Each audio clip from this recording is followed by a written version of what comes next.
Halo, selamat sore kawan-kawan. Di sini saya Tariq Hidayatullah, perwakilan dari kelompok saya yang beranggotakan 3 orang. Yang pertama ada Mbak Salsa, yang kedua ada Mbak Aulia Anastasia. Nah, lalu di sini kami mau melakukan podcast wawancara, di mana podcast wawancara ini guna memenuhi tugas UAS kesehatan mental yang diampu oleh Ibu Setia. Nah, teman-teman, sebelum kita masuk ke podcast wawancara, nah kita ini punya narasumber yang sangat hebat lah. Nah, kebetulan teman-teman, sore hari ini kita bersama narasumber yang sangat hebat. Selamat sore, Mas. Sore.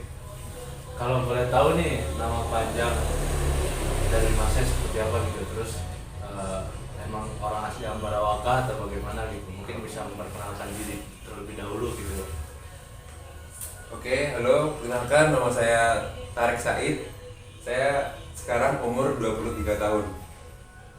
Oke, lalu nih Mas, Mas Tariq Said ini sekarang kegiatannya sehari-hari itu ngapain aja sih?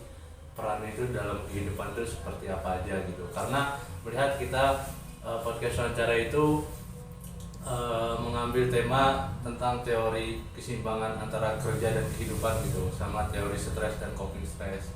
Nah, mungkin Mas Tariq bisa mulai dari kegiatannya setiap hari itu apa dulu gitu.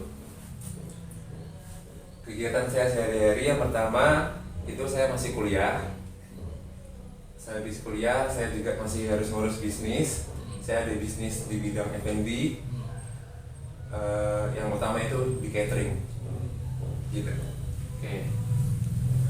Nah, menarik tadi kan Mas Tariq udah sempat sampaikan gitu bahwasannya Mas Tariq ini sedang kuliah juga mengurus bisnis F&B. Nah, kalau boleh tahu nih Mas Tariq itu sekarang kuliah semester berapa, gimana, terus F&B seperti apa nih sekarang yang Mas Tariq sedang geluti gitu. Sekarang saya kuliah di Universitas Terbuka di UT di Semarang, dan saya sekarang di semester 6, masuk ke 6. Untuk di bidang F&B apa? Saya di bidang catering. Jadi saya kalau ada orang yang mesen buat pengajian-pengajian atau buat pesanan-pesanan kelompokan gitu, itu bisa saya. Kalau boleh tahu nama cateringnya apa tuh? Nama cateringnya itu Indah Bakery. Oke, teman-teman, tadi sudah disampaikan ya bahwasannya Mas Tariq ini kuliah di UT, Universitas Terbuka, juga menggeluti bidang F&B yang mana kayak catering seperti itu teman-teman. Nah, nama catering itu Indah Bakery ya. Barangkali nih teman-teman nih suatu saat butuh mesen bakery atau mesen makanan atau apapun itu, snack-snack, bisa nanti ke Indah Bakery, nanti saya kasih ini ya, kasih nomor teleponnya. Seperti itu kawan-kawan. Nah, mungkin dilanjut ya. Nah, kan tadi udah disampaikan nih Mas Tariq kuliah, terus juga ngurus F&B tadi ya, Indah Bakery, terus juga masih pasti menjalankan kehidupan pribadinya sendiri gitu kan. Nah, itu bagaimana sih Mas Tariq itu menyimpangkan antara tuntutan pekerjaan dengan kehidupan yang Mas Tariq lakuin, terus bagaimana menjaga kesehatan mentalnya gitu loh. Kan pasti sibuk banget itu. Untuk saya bisa menjaga keseimbangan, dari saya bangun tidur, saya harus bisa membagi mana pekerjaan untuk kerjaan bisnis, mana kerjaan saya untuk pribadi. Di situ saya akan membuat yang namanya to-do list. Jadi saya to-do list semua apa yang saya lakuin di hari itu. Udah, habis saya to-do list, saya bakal ngerjain sesuai dengan kapasitas diri saya. Dan tadi ada pertanyaan gimana cara menjaga kesehatan mentalnya, itu dengan cara selalu merefleksikan diri. Kayak lagi ngerasain apa, ya udah, misalnya lagi sedih ya sedih aja, kalau lagi seneng ya seneng aja. Jadi harus bisa membagi waktu aja sama bisa kasih jeda diri aja kalau lagi kenapa-napa. Oke. Tadi kan seperti disampaikan oleh Mas Tariq nih bahwasannya setiap pagi itu membuat to-do list itu sehari itu ngapain aja, terus misalnya lagi capek ya udah capek aja, harus pintar-pintar merefleksikan diri. Misalnya lagi bahagia pun ya memang itu saatnya bahagia gitu ya. Nah, dengan berbagai macam kesibukan tadi gitu, kan pasti ada suatu saat nih Mas Torik ini kelelahan banget nih mentalnya, kayak capek gitulah ngurusin banyak hal kan. Nah itu bagaimana Mas Torik ini mengatasinya gitu? Bagaimana saya bisa ngatasin waktu saya lagi ngerasa sedih, lagi ngerasa ngedown itu dengan cara pertama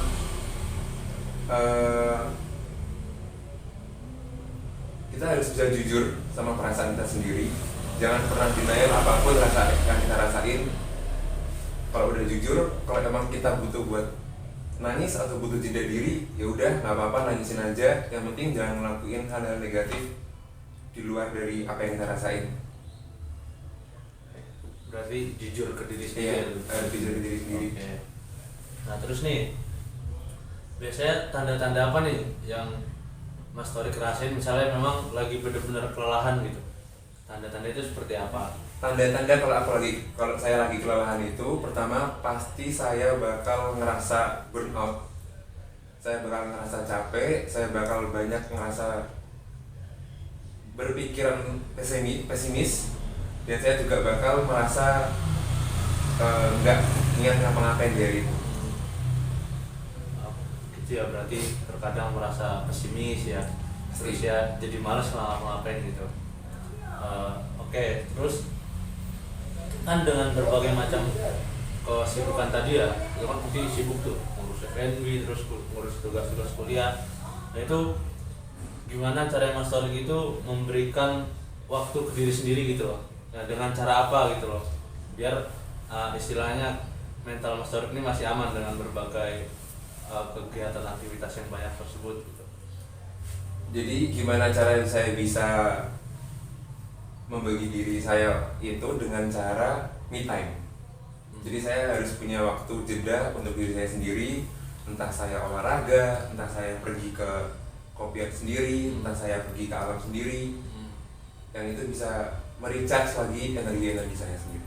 Oh gitu ya, berarti lebih ke me time ya. Yeah. Jadi pergi kopian atau ke alam atau kemana pun itu gitu ya. Oke. Nah di sini aku mau nanya nih, dari berbagai macam yang tadi udah ceritain gitu loh sama Mas Torik, apakah Mas Torik ini punya banyak sistem pendukung gitu loh, dari peran keluarga, terus teman. Nah, terus seberapa jauh keluarga dan teman dan pihak pendukung itu mensupport kesehatan mental Mas Torik gitu loh, dengan berbagai aktivitas yang banyak tadi gitu? Dukungan dari keluarga, dari teman dekat, dan dari lingkungan saya itu benar-benar sangat sportif lah.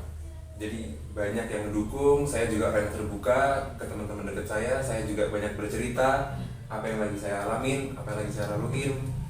Karena menurut saya kita nggak bisa mendem apapun cerita itu.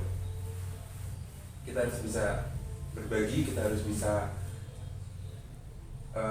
jujur lah pokoknya ke teman-teman dekat kita. Berarti sangat mendukung ya peran-peran teman dan keluarga gitu ya. Ya seenggaknya kita punya tempat bercerita gitu kan. Oke. Nah lalu nih bagaimana sih Mas Torik ini membangun kesehatan mentalnya gitu agar bisa menghadapi tekanan-tekanan dengan lebih baik gitu? Kan pasti ada tekanan lebih. Itu bagaimana Mas Torik itu membangun ketahanan mentalnya gitu loh? Yang pasti saya harus berkembang, saya harus bisa mengevaluasi diri saya lebih baik daripada hari kemarin, dan selalu bisa lebih baik 1% dari hari kemarin. Itu wajib. Oke. Lalu nih pertanyaannya, bagaimana Mas Torik mengukur keberhasilan dalam menjaga kesehatan mental di tengah banyaknya peran atau kegiatan Mas Torik?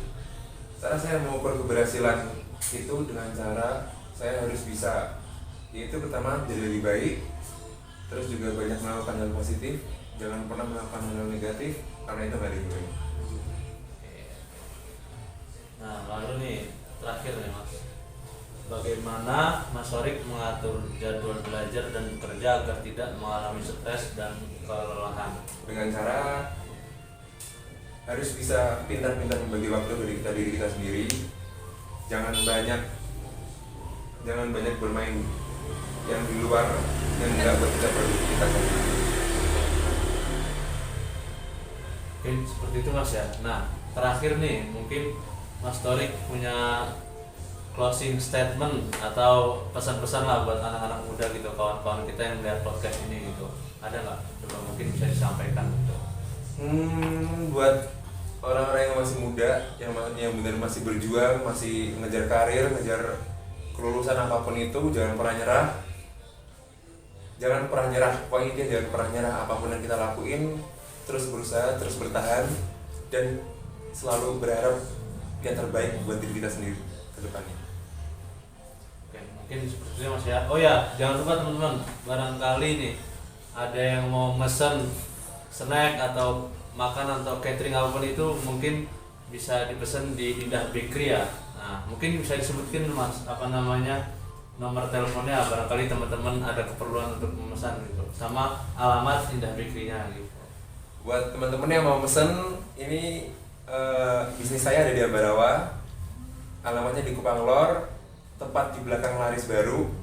Nanti nomor WA-nya bisa dicatat sendiri ya, nanti ditaruh di ini sendiri, sama bisa cek Instagram kita di @indahbakery. Oke.